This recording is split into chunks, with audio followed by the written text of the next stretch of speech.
നമസ്കാരം. ഞാൻ ശശികുമാർ തിരുമുല്ലവാരം. ഇതെൻ്റെ 205-ാമത്തെ എപ്പിസോഡാണ്. ഇതിൻ്റെ ഒരു പ്രത്യേകത എന്ന് വെച്ച് കഴിഞ്ഞാൽ ഇത് സ്ത്രീകൾക്ക് മാത്രം ഉള്ളതാണ്. ആദ്യം പറയുന്നൊരു മന്ത്രം, 2 മന്ത്രമാണ് പറയുന്നത്. ആദ്യത്തെ മന്ത്രം എന്ന് പറയുന്നത് സ്ത്രീകൾക്ക് സൗന്ദര്യം വർദ്ധിക്കാനുള്ളതും ഉള്ള സൗന്ദര്യം നിലനിർത്താനും അങ്ങനെയൊക്കെയുള്ള കാര്യങ്ങൾക്കാണ് ആദ്യത്തെ മന്ത്രം. രണ്ടാമത്തെ മന്ത്രം എല്ലാവർക്കും ചൊല്ലാം. അത് ധന്വന്തരി മന്ത്രമാണ്. അത് നമുക്ക് ആരോഗ്യവും ആയുസ്സും കിട്ടാൻ വേണ്ടി, അത് പുരുഷന്മാർക്കും സ്ത്രീകൾക്കും ചൊല്ലാവുന്നതാണ്. അപ്പം അതിൻ്റെ കാര്യങ്ങൾ ഞാൻ പറയാം. ആദ്യമായിട്ട് സ്ത്രീകൾക്ക് എങ്ങനെ സുന്ദരിയാകാൻ ഈ മന്ത്രം ചൊല്ലിയാൽ സുന്ദരിയാകുമെന്നാണ് പുരാണങ്ങളിലൊക്കെ പറഞ്ഞിരിക്കുന്നത്. അപ്പം അത് വളരെ ലളിതമായൊരു മന്ത്രമാണ്.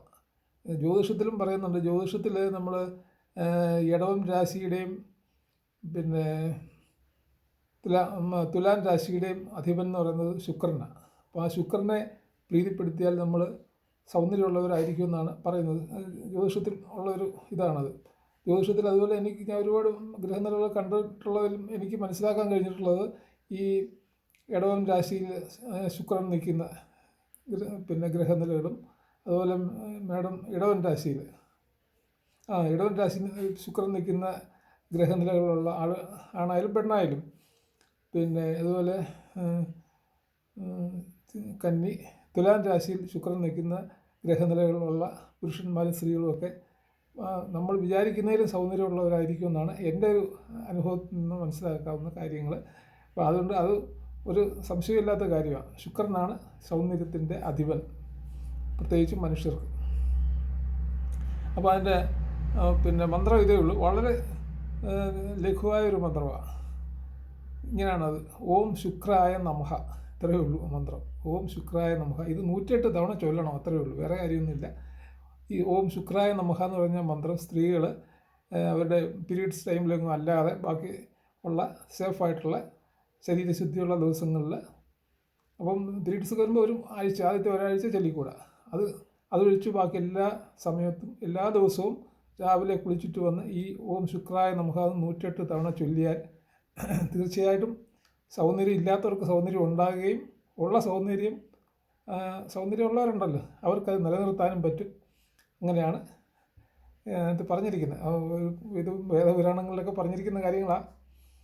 അടുത്തത് ആരോഗ്യത്തിനും ആയുസ്സിനുമുള്ള, ഇത് പുരുഷന്മാർക്കും സ്ത്രീകൾക്കും ഒക്കെ ചൊല്ലാവുന്നതാണ്.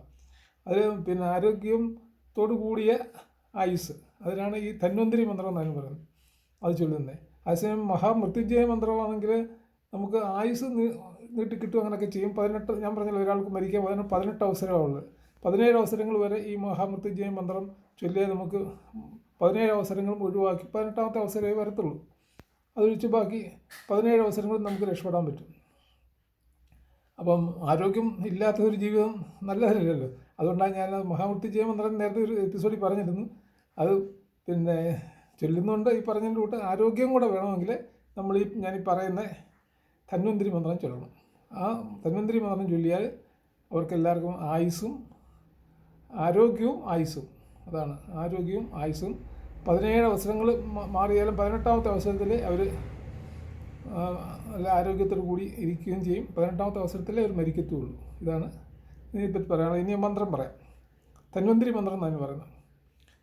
4 വരിയുള്ളത്, 3 തവണ ജപിക്കണം, അത്രയേ ഉള്ളൂ. അതും ഈ പറഞ്ഞതിൻ്റെ കൂട്ട് സ്ത്രീകൾക്ക് ഞാൻ പറഞ്ഞ പോലെ നേരത്തെ ഓം ശുക്രായ നമഃ ചൊല്ലുന്ന പോലെ തന്നെ ഉള്ള ആ രീതിയിലാണ് അവർക്ക് ഇത്തിരി ടൈമിൽ ആദ്യത്തെ ഒരാഴ്ച ചൊല്ലരുത്, അത്രയേ ഉള്ളൂ. ബാക്കി എല്ലാ സമയങ്ങളിലും നമുക്ക്, പക്ഷേ രാവിലെ കുളിച്ചിട്ട് വന്ന് ചൊല്ലുന്നതാണ് ഏറ്റവും ഉത്തമം. ഇതാണ് മന്ത്രം, ധന്വന്തരി മന്ത്രം. ഓം നമോ ഭഗവതേ വാസുദേവായ ധന്വന്തരിയെ അമൃത കലശഹസ്തായ സർവമായ വിനാശിന്യേ ത്രൈലോകനാഥ്യായ ശ്രീ മഹാവിഷ്ണവേ നമഃ. ഇതാണ് ധന്വന്തരി മന്ത്രം. ഈ മന്ത്രം ചൊല്ലിയാൽ നമുക്ക് ആരോഗ്യം, ഒരു കുഴപ്പമില്ലാതെ ആരോഗ്യം നിലനിൽക്കും. ആയുസ്സും 17 അവസരങ്ങളിലെ ആയുസ് നമുക്ക്, അല്പായുസ് 17 അവസരങ്ങളിലുള്ള അല്പായുസ് മാറി 18ാമത്തെ അവസരങ്ങളിൽ മാത്രമേ നമുക്ക് മരിക്കത്തുള്ളൂ. ഈ മന്ത്രം ചൊല്ലിയാൽ മതി. മന്ത്രം ഒന്നുകൂടി പറഞ്ഞുതരാം.